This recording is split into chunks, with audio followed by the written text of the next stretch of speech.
Welcome to Drinks on the House. My name is Zach Kowalski.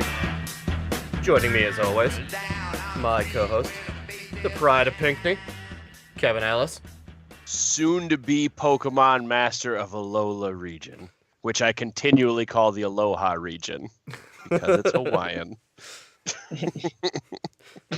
Proud of you. I truly am a god among men. There's Kevin, reaching for the stars.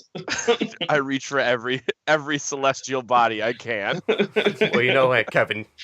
You shoot for the moon. You're going to land among the stars. Yeah, I mean, at least. Joining us also, he's the glue that holds this whole thing together.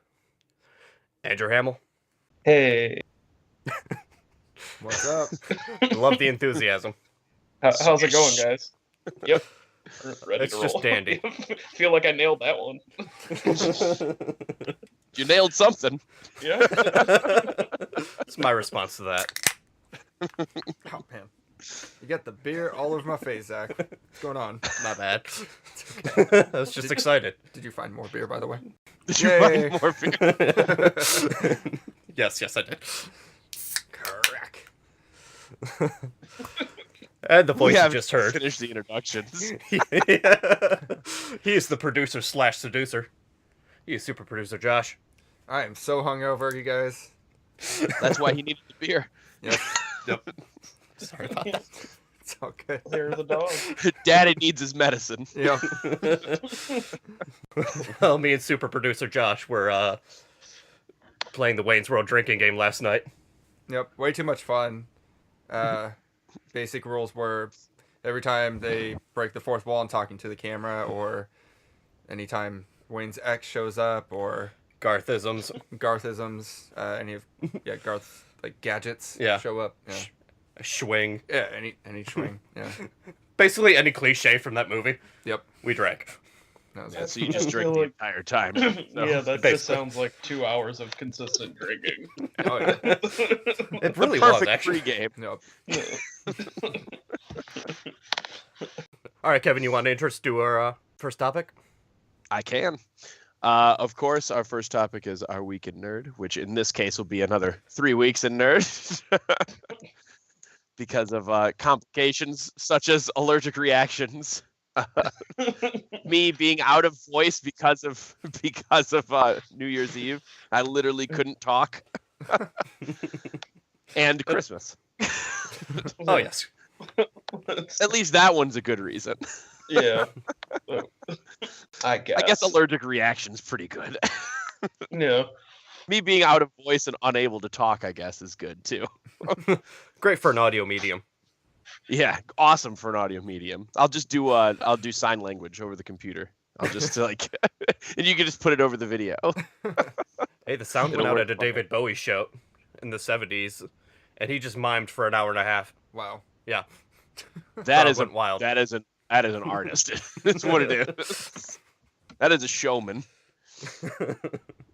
You know, I on would that- hate that. On that Yeah. note, happy birthday, David Bowie. That's right. Yeah. today. Yep. Not to date Yep. the recording. Yep. Well, we just did. Yeah.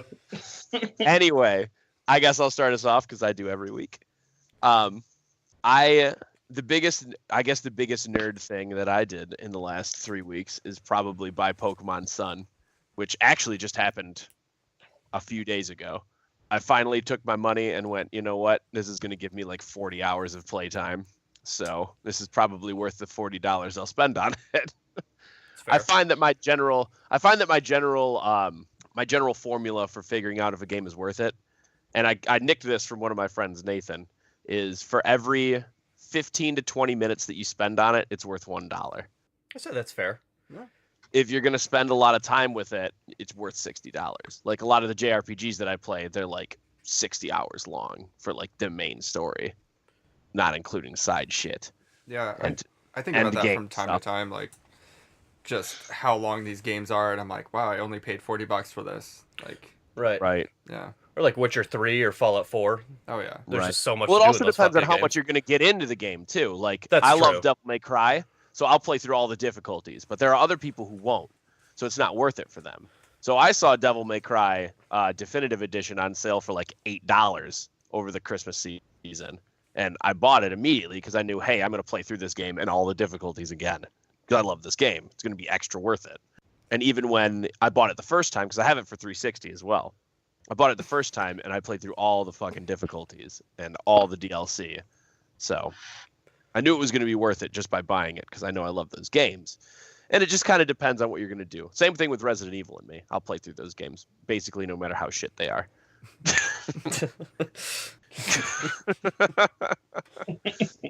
But there's 3 games coming out that day that I really want to play. And it's Resident Evil 4, or not 4, sorry, Resident Evil 7, Digimon World, the remake, and the new Tales game comes out that day, all on the same day. Ooh. And I have no idea. Should. I have no fucking idea how I'm going to budget my time. It's gonna take a while to get through those. It really is, yeah. I think I'm going to end up playing the Tales games first and then try and gamefly Resident Evil. And then I'll just get the Digimon when I get the Digimon. I didn't know they're still making Digimon games. Yeah. Oh, they it's are, still- and they're still great. It's still a huge thing somehow. I don't know anything about fucking Digimon, but apparently that's a thing. You're a Pokemon OG guy. Mm-hmm. I'm both. Yeah, you've always been into Digimon. Yeah, I was always Digimon over Pokemon as far as the show. It had, a coherent story, as opposed to, hey, let's collect everything and collectors. But yeah, that's a big thing that I did. I saw a couple movies, but none of them were of note.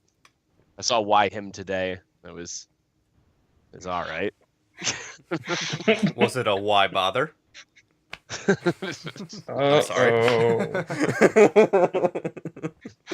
It was all right. I mean, if you like the actors in it, you'll probably like it. But other than that, Yeah. it had its moments. That's about it. Oh, I started Community. Started watching Community today for the first time Great ever. show. Nice. That's what I've been hearing forever. Yep. So finally plunging in. I think I've watched about 5-6 episodes so far. So hoping to get through more after we finish recording and probably tomorrow. Like Kevin, I've been playing a lot of games. I picked up a lot of games, and I kind of didn't know which ones to play first, so I kind of played them all at the same time. So I got done with Final Fantasy X and World of Final Fantasy within the same week. I was kind of going back and forth between them. Both of them were pretty awesome, especially Final Fantasy X. Yeah. My friend did bring over the Super Mario Brothers movie, though, the other night. Amazing. And Now, would you say he's a friend for bringing that over, or more of a friend? Yeah. Because Well- I feel like you've basically gone nuclear on a person if you're bringing over Super Mario Brothers. well, I don't know. I mean, it was it felt a little insulting because like I was texting this person, and I'm like, yeah, I got like a ton of movies. I just like built this shelf to house all my VHS, and I'm like, yeah, so we got like plenty to pick through. We're gonna have like a movie night, and then they ended up bringing like movies, and I'm just like, but I have like 300 movies, dude. But but yeah, out of the ones that he brought, I was actually really happy to see Super Mario Brothers because I haven't seen that since I was a kid, and it's it's a really bad movie. Oh yeah, Bob Hoskins it's a and famously bad movie. Leguizamo. yeah, and John Leguizamo were like fucking wasted throughout the entire thing, and probably one of the worst performances ever from Dennis Hopper, besides like Waterworld. But I did kind of realize that. Waterworld. But I did realize like there were a lot of like good actors in that movie. They're all terrible in Yeah. it. Nobody really knew what the fuck was going on. Yeah, and Mojo Nixon was apparently a fucking Goomba, which blew my mind. Let's see, I watched Babadook, weird psychological English horror movie. It wasn't bad at all. Like, it kind of got a little towards like the Exorcist side towards the end. It's basically one of those stories. It wasn't bad. It was another one of those movies my friend brought over. I picked up the new Bleached album the other day, right before I broke my record player needle. And so I had to go, like right after buying it, I immediately spent $30, which is way too much for a record player needle, especially for like a fucking Crosley like I have. which all of the record stores reminded me sucked as soon as I told them about it. I'm like, do you guys have these deals? And they're like, why the fuck do you have a Crosley? You should get this one instead. I was like, yeah, I know, but like I just bought these records. I just want to listen to them. That's such a record store fucking. They were really thing to nice, say. but it was just like, get it, Crosley. It's like you fucking scum. Bitch, check this ad over here. Yeah, $500 setup, no big deal. No.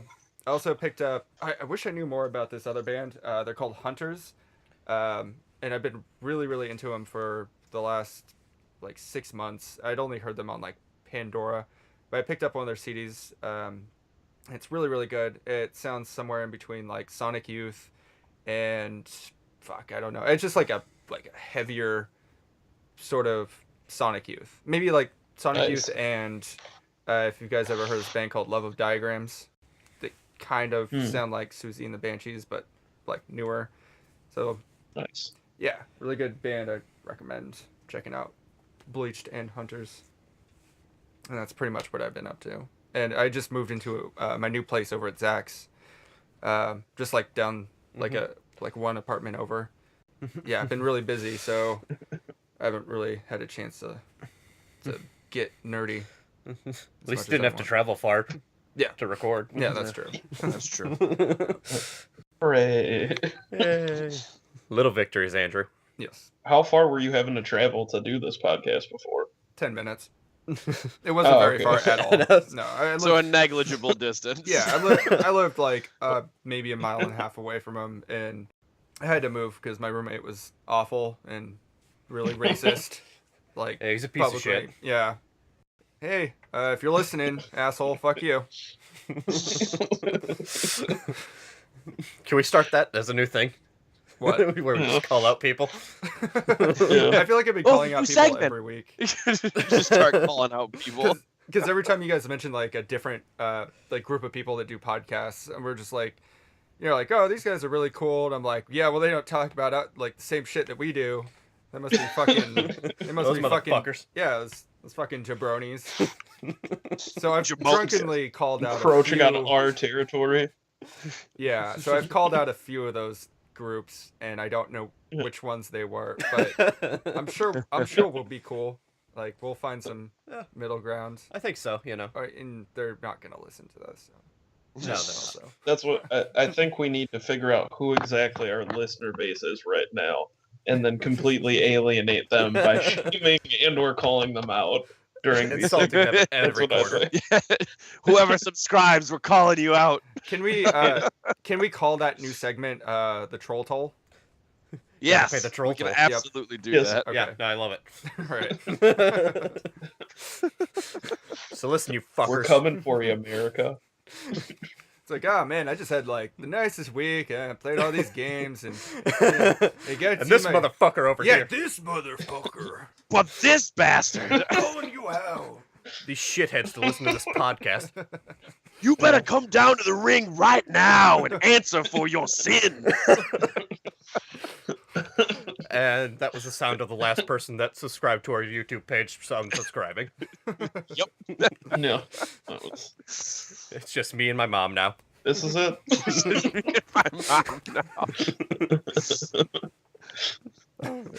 So I guess I'll go next. So I only have one thing really, and I think I've already bombarded you guys with it in a small way. And I don't think I'm unique in saying that I've been just completely in love with that new Run the Jewels album, RTJ3. Just listening to it essentially nonstop since Christmas, and haven't listened to it yet. Go and take a listen to it. I'm excited to pay an exceedingly high price on the secondary market to see them next month. I haven't gotten to watch them. Their show sold out here like real quick. So I'm gonna have to shell out some dough for it. But I saw really them at excited. Royal Oak a couple years back. They were really good. That is awesome. That's where they're playing this time too. Oh, are they nice? Yeah, but they're just such a hot commodity that it was just. I think like their whole tour sold out in like a 2 or 3 day span. Like, That's about right. Yeah. So excited for that. Particularly love a song on that album. called Boomaye Hey Kids with Danny Brown. Just That's because my it's- favorite on there too.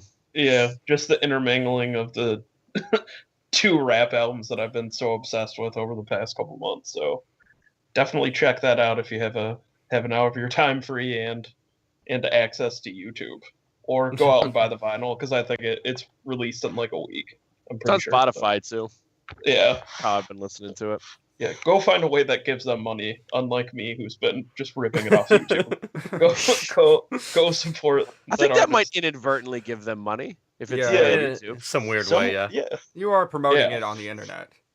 yeah. That's true too. For months, you have been promoting it on the Yeah, internet. you've been promoting it more than they have. Yeah, this is my generosity making them popular. That's what's happening.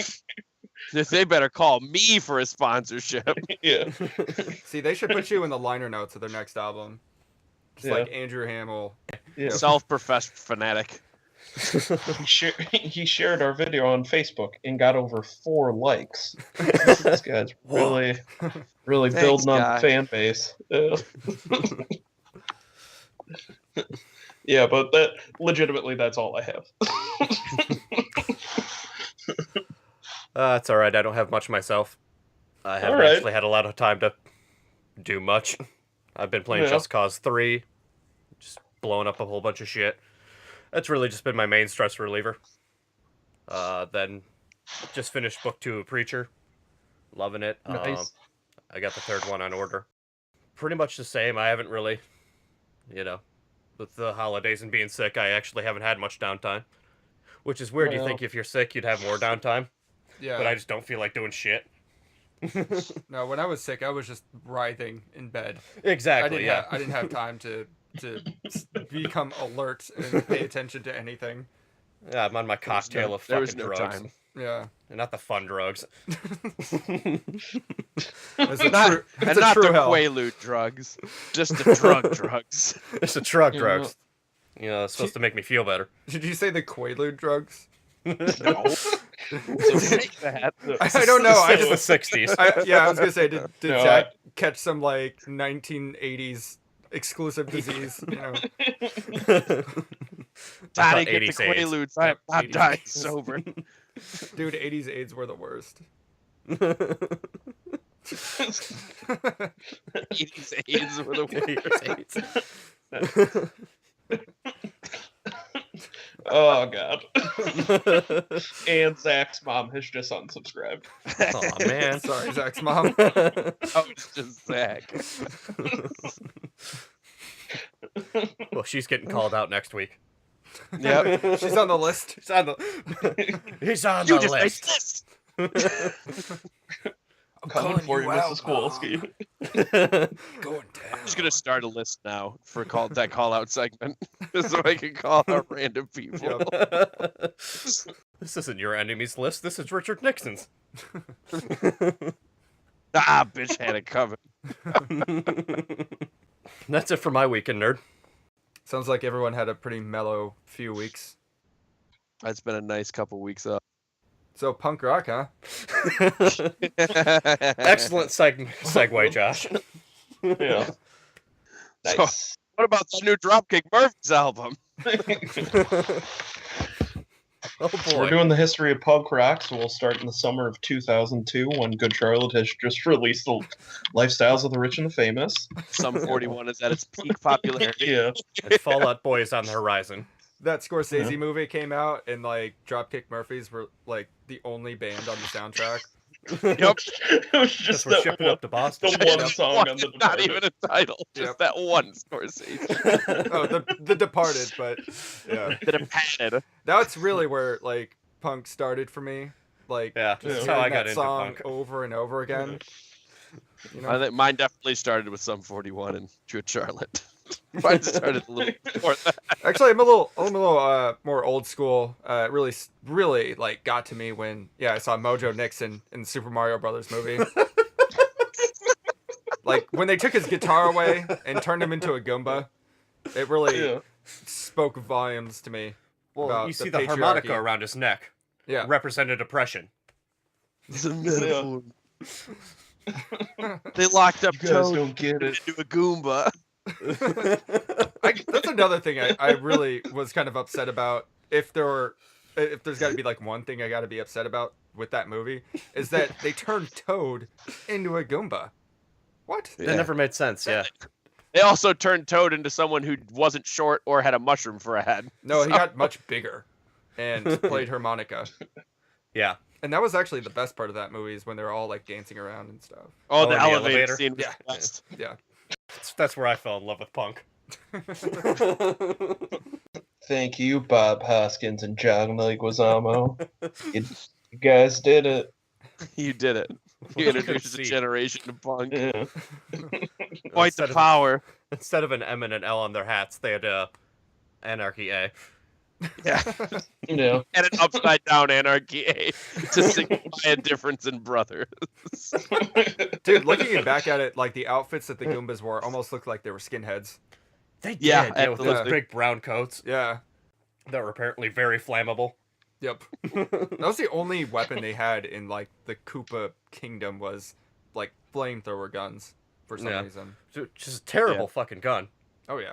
You know what? We should just change the topic to shitty video game movies and ride the wave. Preston right now. Some Mortal Kombat, huh? I couldn't make it as a punker.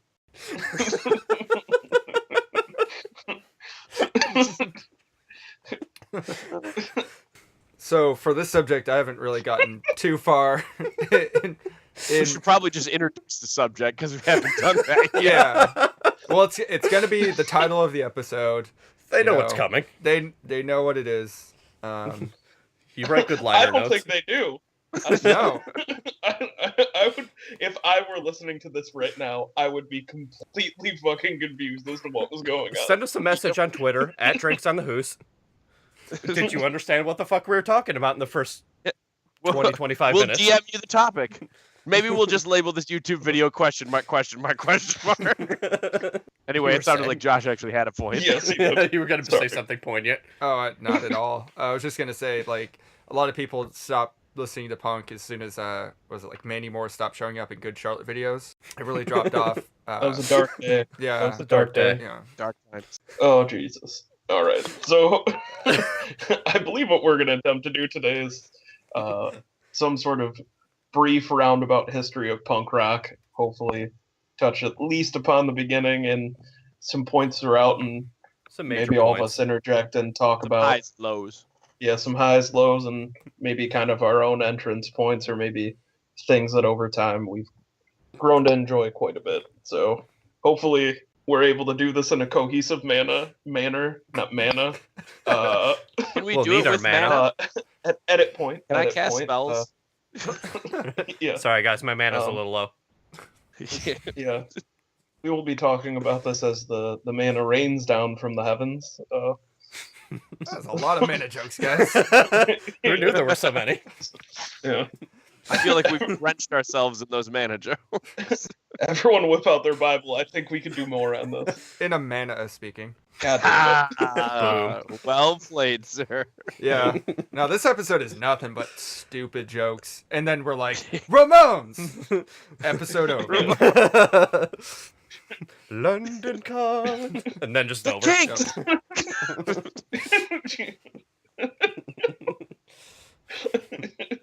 Yeah, it's just bad jokes and then overdubbed with Kevin yelling band names in the background.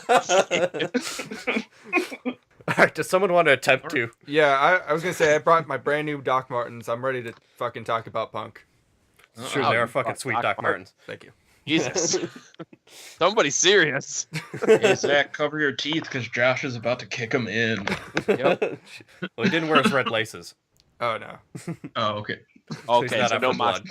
Going off of the book that Zach got me for Christmas, Please Kill Me, which it's just an oral history of punk rock, and I'm only about 150 pages into it right now, but where it starts off and where I feel like it makes the most sense as far as like the beginnings of punk, talking about like Andy Warhol and the Factory and the Velvet Underground, Iggy Pop and the Stooges, MC5. MC5, and their Yeah.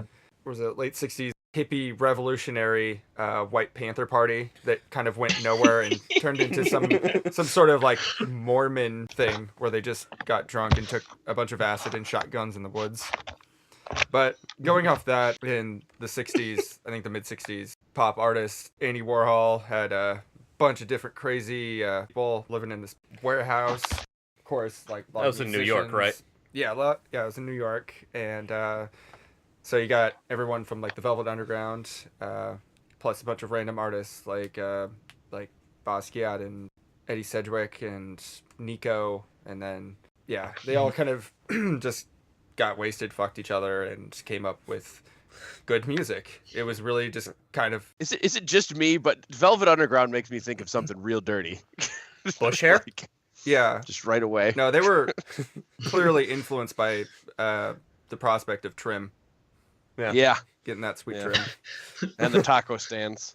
It kind of seemed like reading about kind of like all those like proto-punk bands, like you were saying, like Iggy and the Stooges, Yeah. Velvet Underground, MC5, and kind of all of them coming from like disattached parts of the country, with sort of Iggy and the Stooges and the MC5 centered and kind of mainly in Ann Arbor here in Michigan, and then also kind of in the Detroit area as well. And then the Velvet Underground, and then the New York Dolls and those sort of bands out in New York. It seemed like sort of all those bands were really sort of marginalized at the time. Like none of them were. Nowadays they're kind of cited as these huge influences on the genre, but at the point in time, like they were barely scraping by. No one was. They're playing to essentially empty rooms, and most no of one them gave a kind fuck of back then. Yeah. no, yeah, and they were mainly just kind of spending their time getting fucked up and not accomplishing much for the most part. But there was an interesting quote I'd heard at one point from, I think it was Jack White, where he was saying that at that point in time, and it was only a handful of people ended up buying like the first Velvet Underground record, but it was everyone that bought that record started a band. And then it was like one of those things where it was just kind of everyone that took it was so sort of fanatical or like rabidly into it that they took it and then wanted to do something on their own from it, and that kind of like ended up sprouting like those scenes that you've seen start to build up in New York and then overseas in England. Yeah, you had a whole lifestyle behind it. Yeah.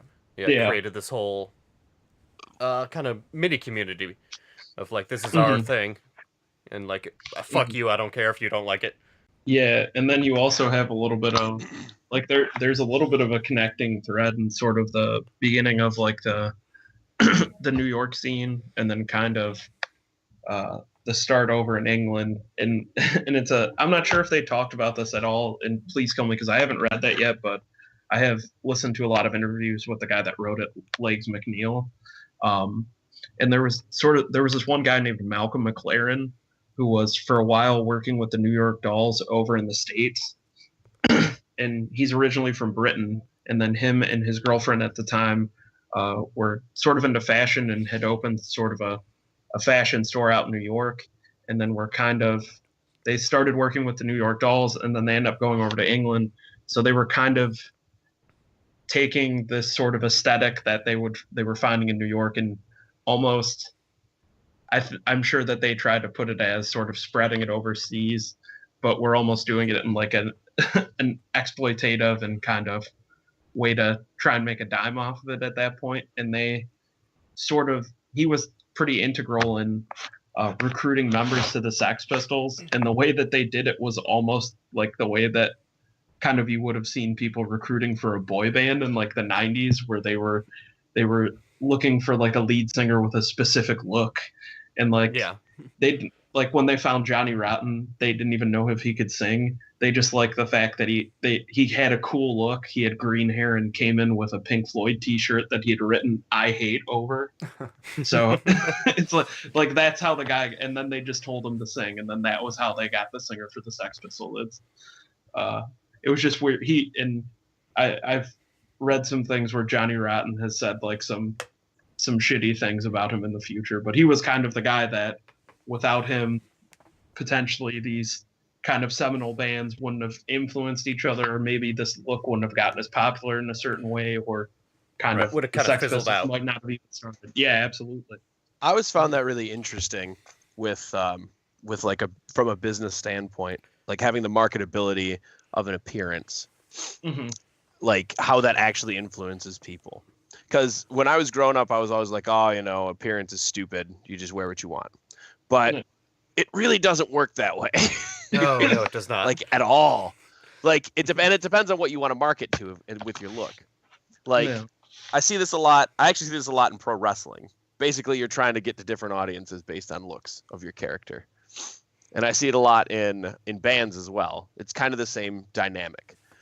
Like you dress the part. Like metalcore bands always have that like they either have like long black hair or really short black hair, or like mid-length black hair, and then like chains coming out of their pants and shit.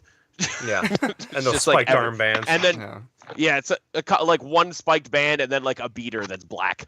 Yeah, or they have like elaborate shit that they come out in. Don't forget the up-and-coming trope in post-hardcore music and post-metal.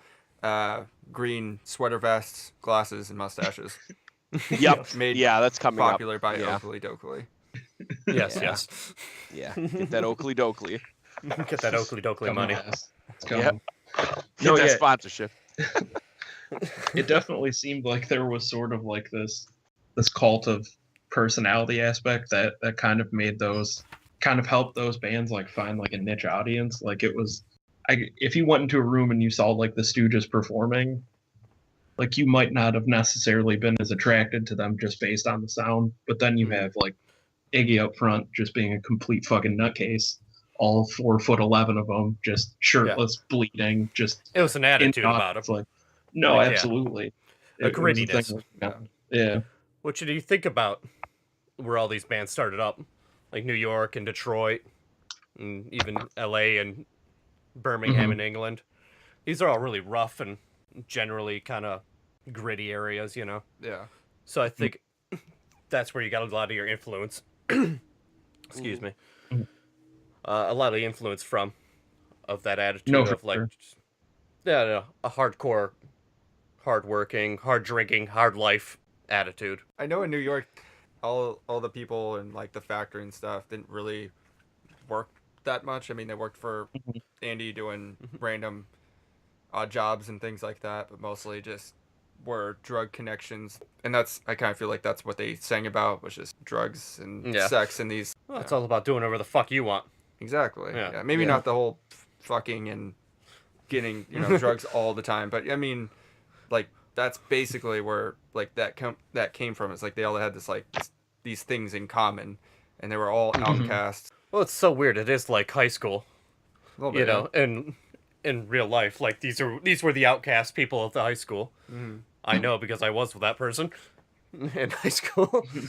But yeah, the people that don't fit in anywhere else, they just, I don't know, want to have fun, want to make some art, and they come together, and sometimes it works, sometimes it doesn't. Yeah. Sometimes they make a podcast.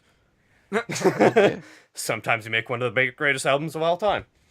Yeah, Tit for tat.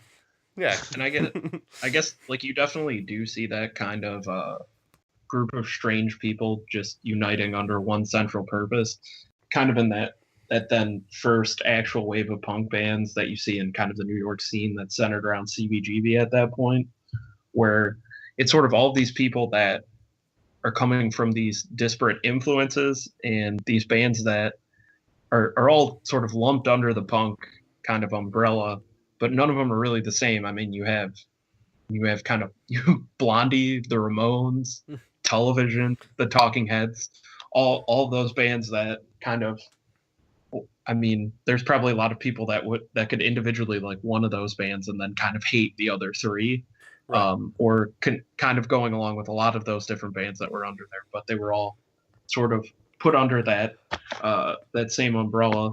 And I think that was it's interesting to see kind of punks beginning in that way, where it's stylistically a lot of different things going on, and yet kind of more modern day, or at least I don't know how your guys' discussions about punk were with people sort of growing up, where there was all these like very rigidly defined parameters of what you believed punk was. Like there had to be a specific guitar sound. You had to play on a particular record label. It's an interesting way to put it, just with how like punk really came up, because it always felt like that when I was growing up and learning about music and punk. It always felt like the fuck you establishment kind of thing. Mm-hmm. And it's weird. It's kind of weird to see, like, all the people who label themselves as outcasts tend to gravitate towards punk. It seems, Yeah, which gives them a sort of family. Mm-hmm. And I think you already touched on this point, Zach. I have another way of looking at it though, because if you're fitting in so well, it doesn't really make you an outcast. It's just kind of a different, especially when you're going through school. Like, it's just a different group. Like, Right. It's easy to label yourself as an outcast, and then find a group of people who also label themselves as outcasts. But that's just really, and I struggled with this as well, is just low self-esteem in the end. Basically. And But I think punk rock helps a lot of people with that. I think it gives them an outlet. It gives it an outlet to express themselves and even their anger. Mm-hmm. Oh yeah, a lot of anger. It's amazing for that. It's great. It was the way I didn't gravitate as much towards punk as I did with metal, but it was the same kind of premise. It's the same kind of thing. So punk music has been really, really influential, especially for people who just have, like, who just need something to be able to, like, hang their hat on.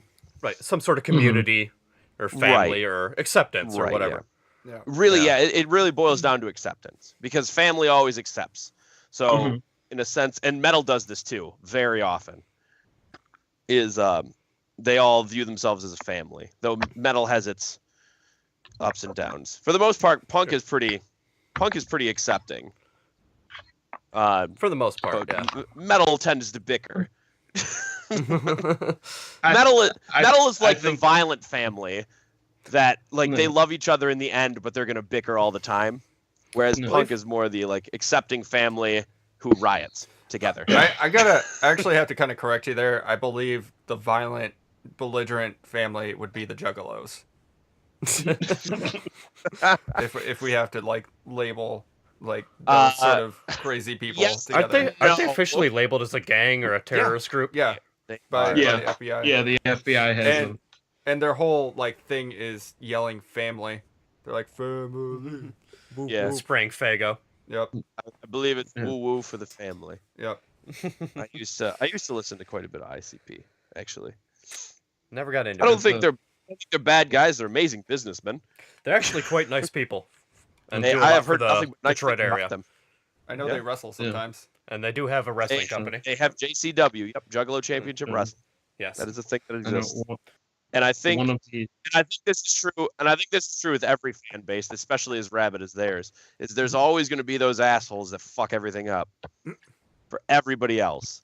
Yeah. And I think that's what happened at the Juggalos. Honestly, I think someone just went way too far, and then they got labeled, and now it's a bad thing. Because I've known plenty of people who are Juggalos, and they're fine people. I mean, they paint their face. That doesn't make them bad. It makes them weird to me when it's just like any It just day of makes the them week. unpleasant to be around. Well, not necessarily even. It's just like it basically just boils down to do your own thing, man. So would you say Juggalos are pretty punk rock? No. Well, I mean, they are outcasts. They have, like, a whole community thing. They usually band together and listen to You said aggressive rock. I wouldn't Huh? say it's rock. I wouldn't say it's rock. Probably closer to just punk. Yeah, Or metal. Or I'm sorry, rap. it was Yeah. just more of a rhetorical question, but Right. since we're trying to, like, kind of define, like, What punk is. what punk is and Right. and Mhm. how it usually comes about, like, Yeah. that's a group that kinda Right. does stuff like that. I would say in the definition of punk, their group is probably that way because they all come together as a family and such. Yeah. I'd say that makes a lot of sense to me. It does, actually. Also, fuck Juggalos. Yes, agreed. Fuck who? Mhm. Not down with Shaggy 2 Dope. No. I Or forgot the other Violent guy's J. name. Oh, Violent J. Violent J. That's how I learned about Tech 9. I love Tech 9. No one loves Tech 9. Fuck you, I don't. I love Tech 9. I know you do. You put him on your, when we did our music podcast. Sure did. Why wouldn't I? Surprising pick. Go and listen to I that can't episode. surprise you that much. All right. So, in tandem with this kind of that first wave that's going on in New York, then you sort of have going on overseas in England, sort of the birth of their scene, and as kind of alluded to towards the beginning, so you have the Sex Pistols popping up under the influence of Malcolm McLaren, and it was kind of an interesting thing going back and reading a little bit more about the Sex Pistols, because I knew that they were only together, like they kind of existed in a vacuum, because they were together for such a short amount of time, yet exerted such a huge amount of influence on kind of the English scene at that point, and then sort of kind of what generations of kind of future generations of perceptions of what punk rock was from that point on too. And they were only really together for 3 years, recorded one album, and then sort of imploded on their first US tour. Didn't even make it the full way through, just broke up, and then that was the end of it. All the time. Well, yeah, and then within a year of them breaking up, Sid Vicious had more than likely, I mean, there was never a court case about it, but I mean, more than likely he murdered Nancy Spungen, and then he died of a heroin overdose. Like so within a 4-year period, they existed, did everything with their sort of original or seminal lineup that they ever did, and then their possibly most notable character or band member died in that period. Funny side note, not that he died, but they used to unplug his bass. Yep. Before the shows, because he was so fucked up he couldn't play. He would fuck up the songs. Mm-hmm. So they would always unplug his bass. And when you're playing in like a notoriously sloppy band too, like that's like how bad do you really have to be playing that? Like the bass is fucking it up. Like they can't even just turn him down. Like nope, unplug him. He's done. Nope. Just let him flail around for a little bit. Yeah. But then, so kind of at that point in time, then in the mid '70s, then obviously you have the Clash coming up, and then the Damned, and then a few other more.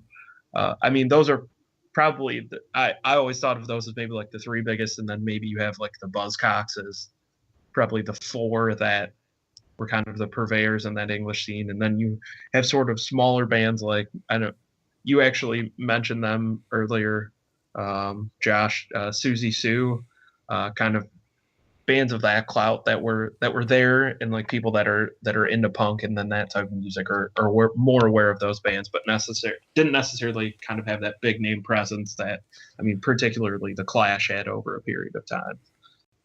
And they kind of seem like to be the one band of that era that sort of really lived to outgrow the punk scene that they were a part of, and really became such like a massive touring band by the end of their existence towards the in the 80s. Really just massive, having huge radio hits and just kind of crazy success that you possibly wouldn't have imagined for a band kind of starting off in that scene. You kind of got that from the Talking Heads too. No, yeah, the 80s they kind of a few punk bands blew up and kind of changed their sound a little bit, but you still kind of had that punk influence. No, sure, you totally had it on the American side. Like you had pretty much all of those CBGB bands, like except for Television, who just kind of went on to quietly influence like 20 years of indie rock bands. Yeah. I'm looking at you, The Strokes. But sort of like Blondie and the Ramones and the Talking Heads definitely went on to be massive bands. I mean, all 3 of them, the Sex Pistols, I'm pretty sure, and also the Clash have all been inducted into the Rock and Roll Hall of Fame. So like these weird counterculture bands that no one at the time, like they thought that they were just sort of like a flash in a band, just like sort of youth and revolt kind of shit, like end up to be like part of like this establishment kind of rock and roll element that a lot of people think sort of sucks at this point. But yeah, I guess, but they're at least there. I mean, they're there. Present. Yeah, punk's not dead, dude. No, to quote The Exploited, right. Punk's not dead. Punk is definitely not dead. That always gets me. That always grinds my gears when people are like, "Oh, but rock's not dead," and they're trying to fight this movement against rock dying, and it's like, Dude, it is alive and well. I don't know Rock's what doing you. fine. It's like, what are you talking I don't about? know I'm what going you are to rock talking and roll every day and party every night. Okay? Exactly. Get off my case, man. All hail rock and roll. But yeah, that always it doesn't make any sense to me. They're fighting a battle in their head. Every sort of like generation has like a barometer of what they believe to be kind of like rock and roll. Because I feel like there's like people that like Winger stopped making records, like they were like, oh, rock's dead, or like you man. know what I mean, like, or like there was like some Oh guy my that God, was like, I didn't think fuck, you'd Kansas Winger. broke up, like that. I mean, I had some guy what's gonna come up to happen me music in a now? at the bar we usually go to, and like Apologize for the song 17. this at the time there was a thing in Seattle called it's called like Prague Fest or something, and Yeah. I think I was talking about it with somebody. I was kind of laughing about it, and some guy comes up to me very seriously, and he's just like, "Hey, like that's actually a really cool thing. I also want to tell you that like Prague is not dead, and if it's one thing that ruined prog rock, it's Robert Palmer." I was like, okay. He's like, yeah, and just like, I don't know. There are people like that out there, like Yeah. ridiculous, Yeah. and just Once Getty goes, man, yeah, exactly. Frog's dead. Yeah, some people are just Yeah.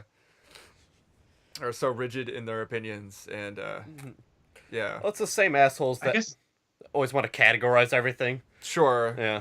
yeah. Like music categorizations. Like, oh no, this is pop punk. Yeah. This is. I'm a little guilty of that when Yeah, people try we to all talk are. about post-punk and punk, like in general, like sure, pop punk and like metal core and post-metal and post-rock, and I feel like they have like just like punk rock have like a very distinct sort of like amount of bands and are pretty much constrained to like time and place, like in history, like punk, this is where punk happened. And see what you mean. sure, like you've got bands now that play punk rock music, but it's like, what do you call them? Like they weren't part of this like late Scene, 70s kinda. movement, and they weren't, the politics were a little bit different, and the people are different. Like there's like Hunters and what was it, Love of Diagrams, like those are, I swear to God, like throwback bands. Like I go around saying, oh, these guys are like post-punk. I'm like, oh no, they're not. They weren't around in the like late 70s and 80s. Like that doesn't make any sense. They kind of like, they sound like that. So I don't know, I'm a little bit of a stickler about that, but yeah, not that bad. I'm not gonna stop somebody in their tracks and be like, Right, excuse yeah. me. That's what I'm talking Yeah, about. like I have to tell you all of this really nerdy Excuse me, but information. here are all these facts that you seem to have brushed over. Exactly. Let me get my I notebook. think Yeah. No, Well, I just I sit think there's quietly a- in the corner, and whenever someone like talks about a band I hate, I just write down their name. They're on the list. They're on the troll toll list. That's why you have a podcast where you can. You just vet made the these things. list. Yep. what I think don't know there's, you, like, but I'm sure you're a jerk. What just happened? I just got here. I think there's like a way, like kind of how you guys were talking about as far as kind of dissecting genres.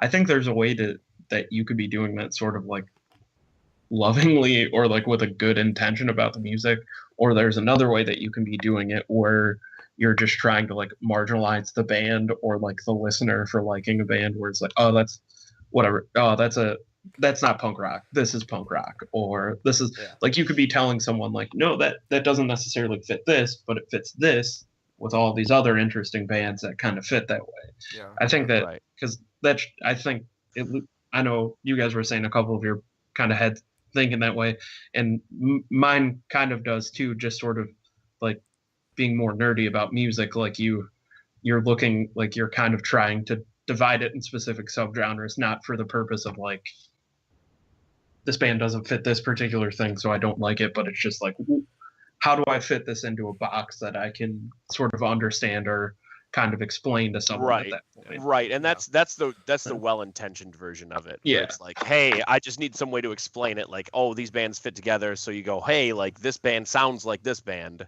Mhm. and they're in this kind of genre. Kind of like the difference between like that classic punk sound of like the Ramones, and now like the very modern sound of like pop punk with like Real Friends and Wonder Years and stuff like that. They sound very, very different. So they need their own, like they're all within punk. They really are. But they sound vastly different. Right. Sure. And it's To very label them all difficult as to punk. explain that without having that subgenre. Yeah, I think the best way to explain trying to be that person that's nice about explaining punk rock or like just music in general would be like Seymour from Ghost World trying to explain to his date that it's like, no, that's not, you know, traditionally like blues, it's ragtime, or, you know, it fits, you know, it fits these certain like boundaries, you know, like, but I think it's really hard because like you've got bands like you call pop punk, but then you look at the Ramones and it's like if they came out now, of course they'd be like pop punk, you know. Yeah, They you know, I was listening to the Exploding Hearts the other day and I was just like, yeah, if like Joey Ramone was in this band, it'd be the fucking Ramones, you know. It sounds so fucking similar. But I feel like that's why, you know, the movement of punk and post-punk and like it all has a place and a time in history, you know. But of course, punk it's just like saying rock and roll music. It's just an overarching theme. I've definitely I've talked to a lot of people who I've actually talked to quite a few musicians, and boy can musicians be really, really stuck up. Yeah. About what they believe a genre is. And it's not even like well intentioned. It's just like, this is what punk is. All that pop punk stuff is garbage. Yeah, fuck those people. Well, I mean, come on. I mean, I play music, but like I'm a music lover, and I have a lot of friends. Right. It's okay not to like a genre, but to call it garbage is not good. It's insulting. Yeah. You can call a band garbage.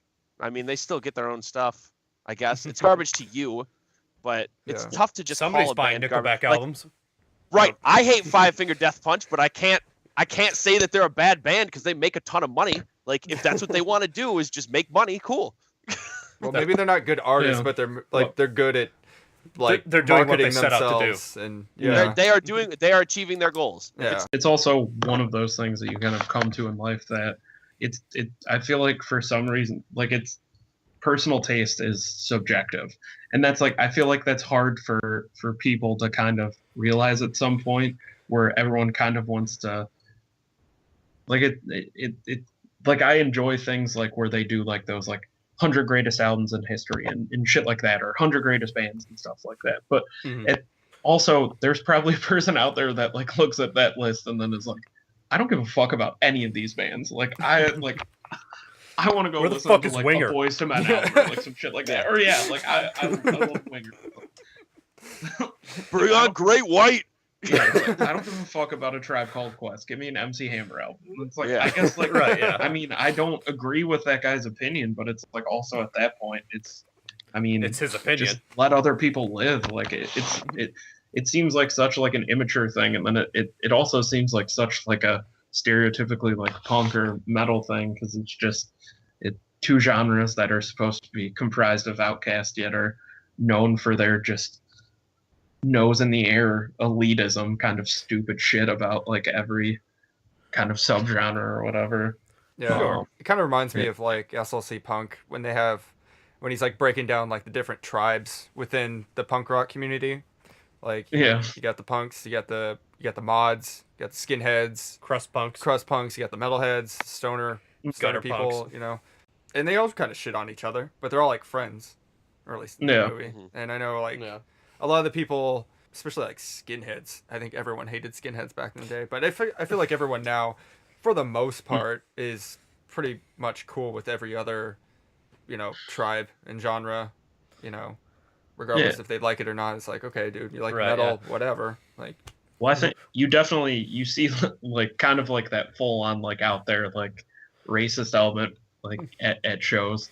There was definitely like an era like of like late 70s, early 80s where you can it's pretty easy to find those stories of sort of like out in LA or in New York or in Boston, kind of those areas where there was a legitimate like skinhead problem, and not like the like guys that really love like reggae and shit like that, and No, like, no. have cool These are the polo bad shirts. skinheads. Like these are like dudes that have white nationalist intentions. Like definitely those were an issue, and it was very violent and it was very tense at In a lot England, of those too. shows. And yeah, Also in this Australia.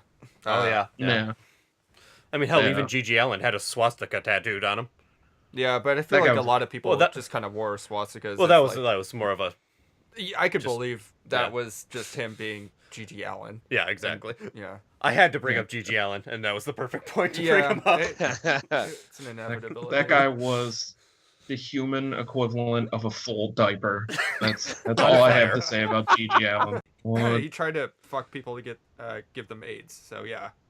Yeah, he was a piece so of shit. yes. Yeah, he definitely. Yeah, he went to jail for torturing a girl too. Yeah, he was a real class act. Yeah.